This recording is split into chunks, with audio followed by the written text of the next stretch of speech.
अस्सलाम वालेकुम दोस्तों, कैसे हैं? ठीक-ठाक हैं? वादे के मुताबिक हमने लास्ट वीडियो में बात की थी कि हम रिलेशनशिप्स के बारे में बात करेंगे, तो मैं एक छोटी-सी कहानी से स्टार्ट करता हूँ। One of my very good friends called me yesterday from a European country. अगर क्योंकि वो वीडियो देखेगा आई एम वेरी श्योर। तो I don't want the other person to know कि उसने मुझसे बात की है, तो I am not gonna name him, I am not gonna name the country. But he called me and he told me कि यार एक अजीब सा मसला हो गया है जिसका मुझे समझ नहीं आ रहा कि मैं किस तरह उस मसले को हल करूँ, और मेरी नज़र में तो बड़ा बेकार सा इशू है। बट मुझे इसने बड़ा तंग किया हुआ है और मुझे मेरे दिमाग पे ये छाया हुआ है और मुझे नींद नहीं आ रही and I am not able to concentrate. तो मैंने उससे कहा, मैंने कहा नहीं नहीं नहीं नहीं, यू वेरी राइट एक्चुअली। मैं I not go ahead and tell you कि ये इतना बेकार सा इशू है या ऐसा कोई मसला नहीं है और तुम मर्द बनो और ये करो। मैंने कहा नहीं भाई, ये रियल इश्यूज़ हैं, ये एग्ज़िस्ट करते हैं। जिस सिचुएशन में अभी तुम हो, उस सिचुएशन में चीज़ें बहुत डिफ़िकल्ट होती हैं उसको प्रोसेस करना। So it's good that you came to me and you talk to me. Let's talk more about it because I have recently gone through something like that.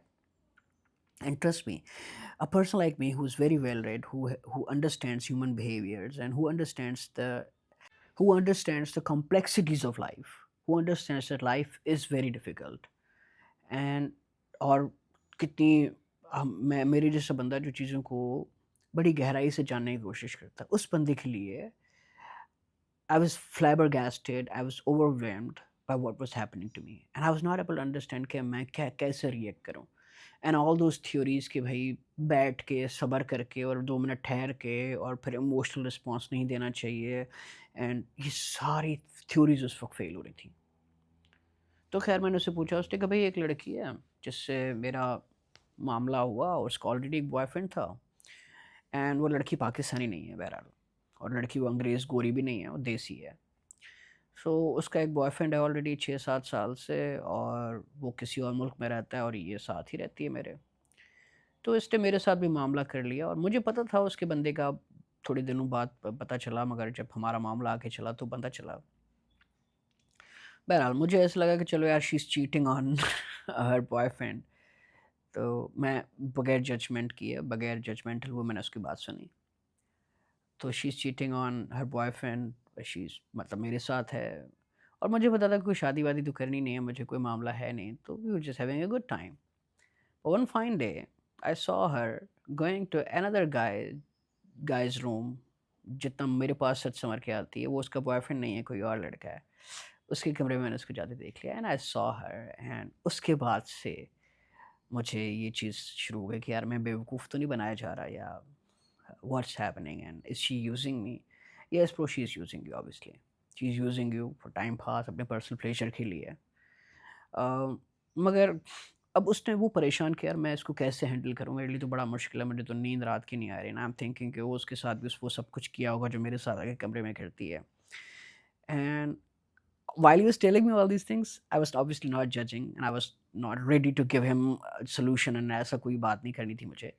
मुझे सिर्फ़ उसका सुनना था, और मैंने उससे एंड में पूछा कि भाई आपको सॉल्यूशन चाहिए या you just wanted me to hear to you and listen to you? उसने कहा दोनों। मैंने कहा ठीक है, क्या सॉल्यूशन चाहिए? तो फिर मैंने उससे सॉल्यूशन दिया जो मैं आपको भी बताऊँगा, लड़कों को जो इस सिचुएशन सिमिलर सिचुएशन से गुज़रे हैं, ठीक है? तो इश्यू ये था कि मैंने उससे कहा कि भई आप सबसे पहले तो अच्छा हाँ, बात आगे निकली ना, मैंने उसके कहा कि यार मैं दिल में अच्छा ये सोच रहा था, आई एम रियली सॉरी, मैं डिस्ट्रैक्ट हो गया अपनी थॉट से। तो मैं इस सारे मामले के बीच में ये सिर्फ़ सोच रहा था कि वो बेचारा जो उधर दूसरे मुल्क में उसका बॉयफ्रेंड है, उस बंदे का क्या कसूर है? तुम इधर अपनी चीटिंग लेके बैठे हुए हो, तुम जो उसके ऊपर चीट करने दे रहे हो उसको, उसका क्या? बहरहाल मर्द हज़रात हर जगह पिस रहे हैं और मर्द मर्द को ही काट रहा है, तो ये बहुत ही गलत है सबसे पहले। अब चलें, cut cut the long story short, थोड़ा-सा मैं ख़वातीन के हरगिज़ ख़िलाफ़ नहीं हूँ, प्लीज़ अगर कोई ख़वातीन सुन रही हैं तो आई एम प्रो ह्यूमन। मैं जो डिज़र्विंग लोग होते हैं, जो रिस्पेक्ट करवाना जानते हैं, जिनकी रिस्पेक्ट करनी चाहिए, मैं उन सबकी रिस्पेक्ट करता हूँ, regardless of their gender, of their income class, of their बस मुझे एक बड़ा फैक्टर जो है वो जो डिसाइड करने में हेल्प करता है, वो उनका माइंडसेट है। तो जो माइंडसेट अगर किसी का नॉर्मल है और कॉमन सेंस के ऊपर बेस करता है, तो मैं उनकी रिस्पेक्ट करता हूँ। मेरे पास कोई रीज़न नहीं बचता उनकी रिस्पेक्ट ना करने का। और अगर उनका माइंडसेट फ़क्ड अप है और मेस्ड अप है, तो मेरे पास कोई रीज़न नहीं है कि मैं उनके साथ इंटरैक्ट करूँ या उनकी रिस्पेक्ट करूँ आउट ऑफ नोवेयर। मैं ये मेरे मेरे अंदर सीधी-सीधी मसला है ये। I am kind of a straight shooter. I don't care कि भई आप क्या इमोशंस आपके हैं, आपने क्या रीज़न था आपका, आपने ये क्यों किया। मेरे पास मेरी उम्र हो चुकी है, मेरे पास इतना टाइम नहीं है कि मैं बैठ के आपको समझूँ। Coming back to the issue, ये एक एक वाहिद इश्यू नहीं था। ये सोशल मीडिया के आने के बाद ना मसला ये हुआ कि ख़वातीन को अब लगने लगा है कि बहुत सारे ऑप्शंस हैं हमारे पास। तो मैं उन ख़वातीन को ये बताना चाहता हूँ कि ऑप्शंस नहीं है आपके पास, ऑप्शंस मर्दों के पास हैं। यू आर द वन जिसको इस्तेमाल किया जाता है सोसाइटी के अंदर। आपके पास 50 लड़के आएँगे, आपके ऊपर लाइनें मारेंगे, आपकी ज़िम्मेदारी लेने के लिए कोई एक आएगा जिसको आप वैल्यू नहीं करती हैं। वो आपको वैल्यू करेगा, वो आपकी ज़िम्मेदारी लेगा, आपसे शादी करेगा, आपको वो खुशियाँ देगा, आपको मर्तबा देगा सोसाइटी में। मर्द प्रोवाइडर होता है, औरत क्रिएटर होती है, प्रोड्यूसर होती है। ये डिस्टिंक्शन जितना जल्दी और क्लियरली हम समझ लें उतना बेहतर। हम इससे अपने मॉडर्न थॉट प्रोसेस से उसको हट हट हट हिला या हटा नहीं सकते, उसको चेंज नहीं कर सकते।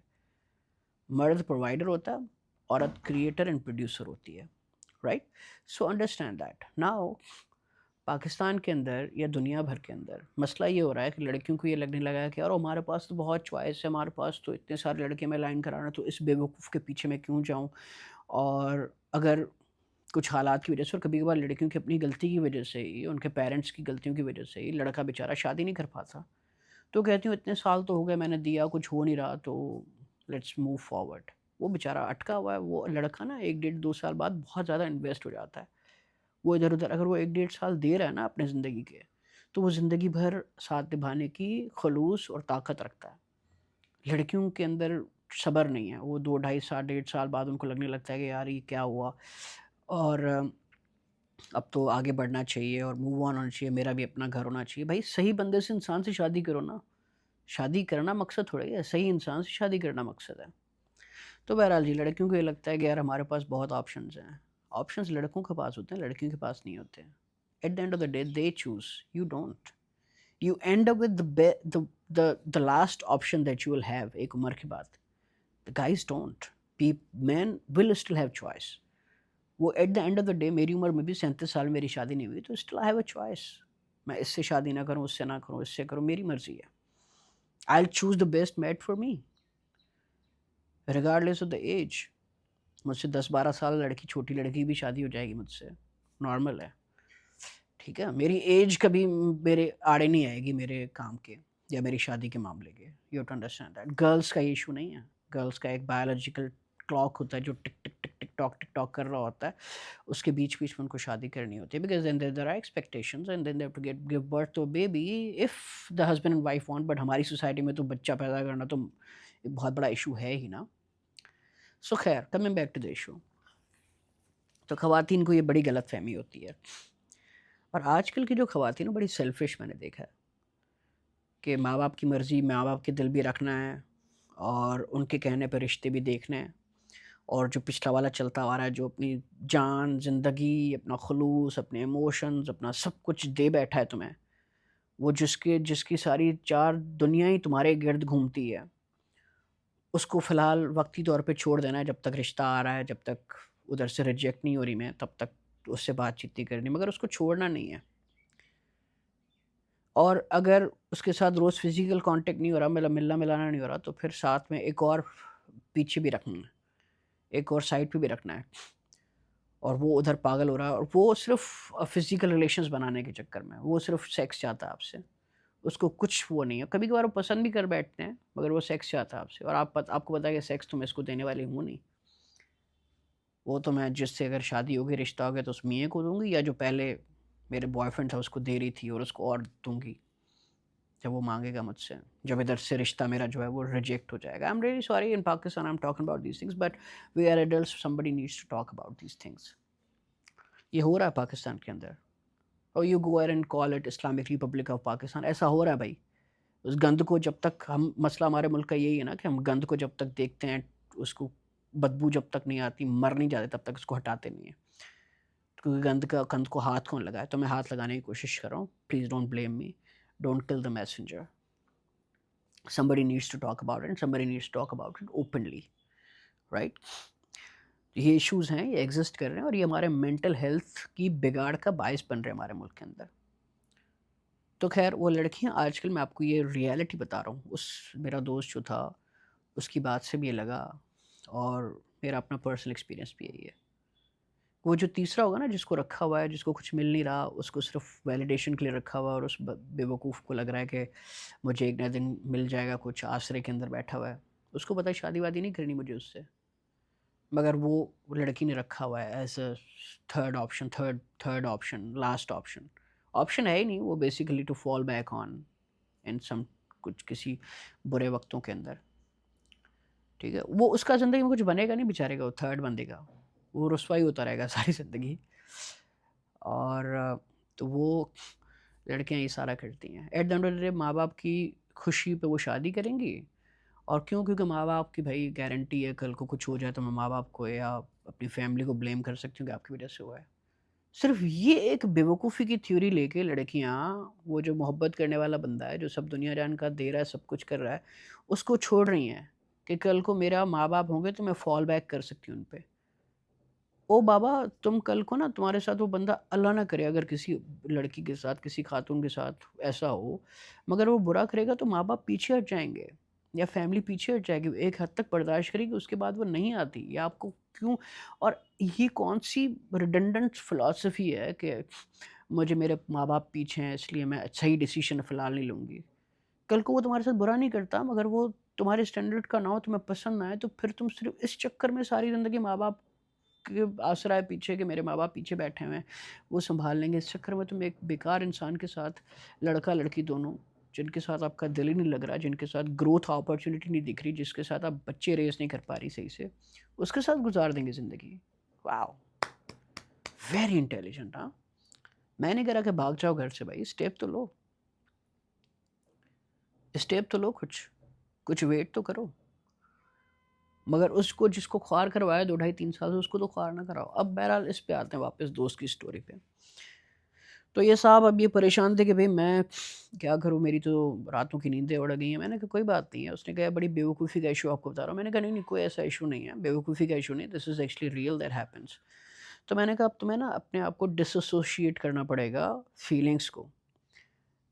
मैंने कहा तुम इंटरेस्टेड? तो उसने कहा नहीं, नहीं मैं इंटरेस्टेड नहीं हूँ। मैंने कहा भाई अब उसको ना, जो वो कहती है वो स्मार्ट बन रही है, वो बोल रही है आई लव यू, तुम बोलो ओह नाइस, वो बोल रही है शादी करो, बोलो हाँ मैं करूँगा। You know that she's cheating with you on her boyfriend, and then now you're saying she's cheating on you with another guy.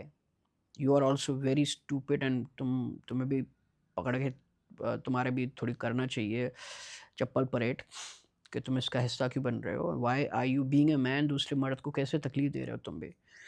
बहरहाल अब हो गया, तो डिसोसिएट करो। तुम अगर जज़्बात में आ जाओगे ना, तुम बदला लेने की कोशिश करोगे। वो बात कर रहा था कि मुझे ये चाहिए, मुझे वो, जब तक वो नहीं मिलेगा सुकून। मैंने कहा नहीं, नहीं मिलेगा। मेरा खुद का पर्सनल एक्सपीरियंस है, मैंने उस चक्कर के अंदर मैंने अपने आप को और बर्बाद किया। तुम्हें ना बदला नहीं चाहिए, तुम्हें एक क्लोज़र चाहिए, और क्लोज़र तुम्हारे दिमाग की बनाई हुई एक बेवकूफ़ी है।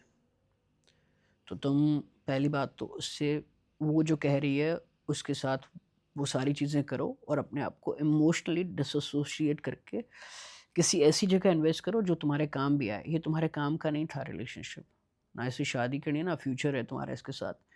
तो कहीं अम्मी को बोलो कि मंगनी वंगनी तुम्हारी कराए, और कहीं तुम्हारी अम्मी को बोलो कि मंगनी वंगनी तुम्हारी कराए, तुम्हारी शादी की उम्र हो चुकी है, वहाँ उससे बिल्ड करो रिलेशनशिप, बात करो। और बाकी इससे आहिस्ता आहिस्ता आहिस्ता फीलिंग्स तो बिल्कुल इससे अचानक से ख़त्म नहीं हो सकती, आहिस्ता आहिस्ता फीलिंग्स कम होगी इसके साथ। And then she will be irrelevant, और फिर आपको कुछ का फ़र्क नहीं पड़ेगा कि यू नो क्या है क्या नहीं है। तो इस तरह तुम्हारा मामला हल होगा।